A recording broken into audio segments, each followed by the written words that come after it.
Ayun sir, ito po yung property dito po sa pinuntahan ko, yung 500 square meter dito po sa Urdaneta. Malapit po sa SM, siguro wala pang 2 minutes. Ito yung papuntang SM. Pag diretso kaliwa, diretso na po yun, SM na, subayan ng Urdaneta. Ito along Barangay Road siya. Kompleto po, internet, nawasa, electric, kompleto sa lugar na to. Tapos nakabakod po yung property. Yung property hanggang doon. Sira lang yung gate, pero yung bakod okay pa.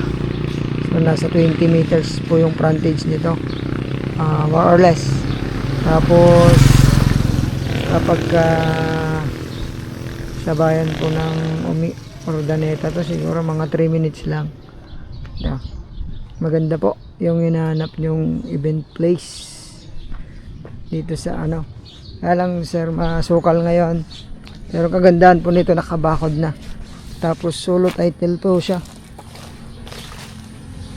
Ginawang kailangan lang linisin.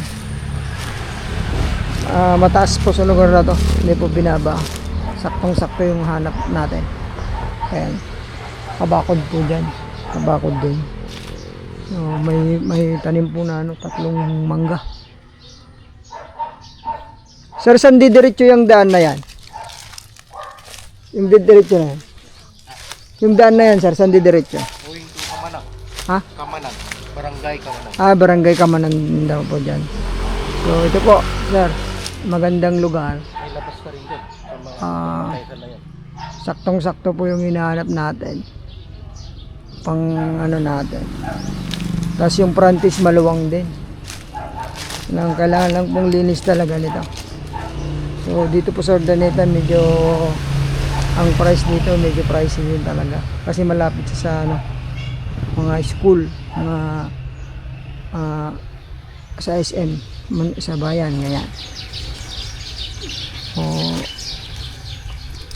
Yung price daw po nito 6,000 no ma'am? 6,000 per square meter.